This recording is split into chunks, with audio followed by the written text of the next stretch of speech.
Gold trusted gold buyers మీరు తాకట్టు పెట్టిన బంగారాన్ని విడిపించి ఈ రోజు ఉన్న మార్కెట్ ధరకు కొనబడను. సార్ అంటే మామూలుగా కామెడీ కథల్లో చాలామంది ఏమంటారు అంటే లాజిక్లు ఉండదు. అంటే కొన్నిసార్లు మన సినిమాలో కూడా కొన్ని విమర్శలు వస్తుంటాయి కొంతమంది చేసేవాళ్ళు. అంటే కథలలో కొంచెం లాజిక్ ఉంటుంది. ఇప్పుడు సీఎంని కలవడానికి ఒక ప్రోటోకాల్ ఉంటుంది. ఇప్పుడు సెంట్రల్ మినిస్టర్ కూడా ప్రోటోకాల్ ఉంటుంది.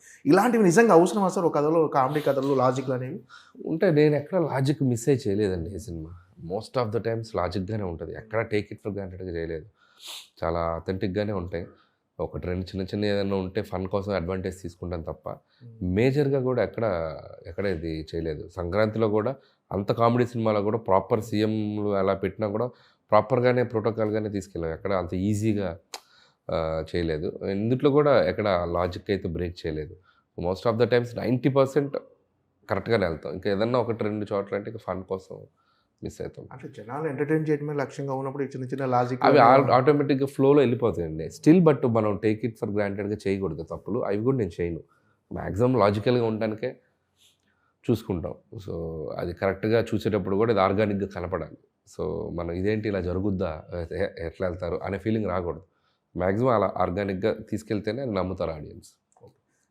మన అనిల్ రావు గారి సినిమాలు అంటే తెలుగులో ఒక ఫ్యాన్ బేస్ ఉంది. డెఫినెట్గా ఎంటర్టైన్ చేస్తాడు. మినిమం గ్యారంటీ సినిమా అనే ఒక బ్రాండ్ ఉంది సార్. అంటే ఇప్పుడు అందరు పాన్ ఇండియా సినిమాల వైపు వెళ్తున్నారు. అంటే మీకు ఆలోచన లేదా సార్ ఒక పాన్ ఇండియా కథ?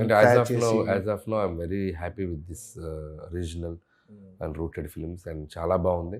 అండ్ తెలుగు ప్రజల మధ్య తిరిగే క్యారెక్టర్లు, వాళ్ళ మధ్య జరిగే కథలు, ప్రేక్షకులకి దగ్గరగా రిలేటబుల్ చేసుకునే పాత్రలు, వాళ్ళని వాళ్ళు ఐడెంటిఫై చేసుకునే సన్నివేశాలు, దానివల్ల వాళ్ళు దాన్ని సెలబ్రేట్ చేసుకునే విధానం, ఇవన్నీ నాకు బాగా హ్యాపీనెస్ ఇస్తుంది. సో యాజ్ ఆఫ్ నో మైండ్కి ఇది కరెక్ట్ అనిపిస్తుంది. ఫ్యూచర్లో డెఫినెట్లీ ఇవే ఎక్కువ కాలం చేయలేను కాబట్టి ఎక్కడో చోట ఒక పాత్ బ్రేక్ చేయాలి, ఎక్కడో చోట ఒక బ్రేక్ చేసి ఇంకొక జోనర్ సినిమా చేయాలి. అది ఎప్పటికప్పుడు 100% చేస్తాను. ఇవే చేసుకుంటూ వెళ్తాను. నేను ఎప్పుడు చెప్పను I'm ready to do any genre. Experiment చేయడానికి ముందు నేనే రెడీగా ఉంటాను. కాబట్టి I'll do but not very soon. Sir Pawan Kalyan గారితో సినిమా అంటున్నారు, అది ఏవి ఇంకా ప్రాక్టికల్గా మెటీరియలైజ్ అవ్వలేదండి. అంటే టాక్స్ వినిపిస్తున్నాయి కానీ అండ్ ఏది కూడా మనం కాంక్రీట్గా వెళ్ళి కలిసి అట్లా జరగలేదు. సో అందుకని నేను చెప్పలేను. సో జరిగితే happy. I'm also waiting for that kind of opportunity. Let's see. టైటిలే గమ్మత్తుగా ఉండబోతుంది. అది త్వరలో చెప్తాం. త్వరలో చెప్తాం. ఒక టైం ఉంది. Okay sir, all the best. Thank you. మళ్ళీసారి సంక్రాంతికి బిగ్గెస్ట్ బ్లాక్ బస్టర్ కొట్టాలని. Thank you so much. Thank you.